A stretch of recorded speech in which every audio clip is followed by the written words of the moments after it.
আমি ভিডিওতে যে ক্যাপশনটা দিছি এটা আসলে একটা ক্লিক বেট ছিল। আমি ভিডিও করে কোনো গাড়ি কিনতে পারি নাই এখনো, কিন্তু আমি ভিডিও করে যেটুকু টাকা কামাইছি সেটা এই বস্তাটার মধ্যে আটকানো যায়। সেই ব্যাগটার মধ্যে আসলে কত টাকা আছে। এই যে এটাই হলো আমার ফেসবুক থেকে সারা জীবনের ইনকাম।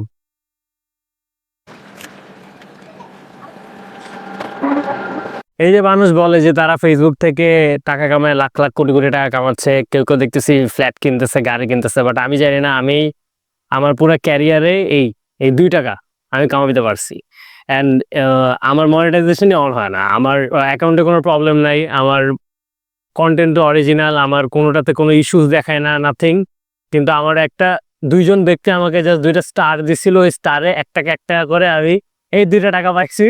এছাড়া আমি ফেসবুক থেকে এখন পর্যন্ত কোনো টাকা কামাইতে পারি না। কিন্তু স্টিল মানুষজন কেন যেন মনে করে যে সব কন্টেন্ট ক্রিয়েটাররা মনে হয় টাকা কামায় একদম ফাটায় ফেলাইতেছে। আমি জানি না এই নোশনটা আসারও অনেক কারণ আছে, বিকজ অনেক কন্টেন্ট ক্রিয়েটাররা যারা গুটি কয়েক যারা টাকা পয়সা কামায় তারা এটাকে অনেক বড় করে মার্কেটিং করে, অ্যান্ড তারা কামায়ও।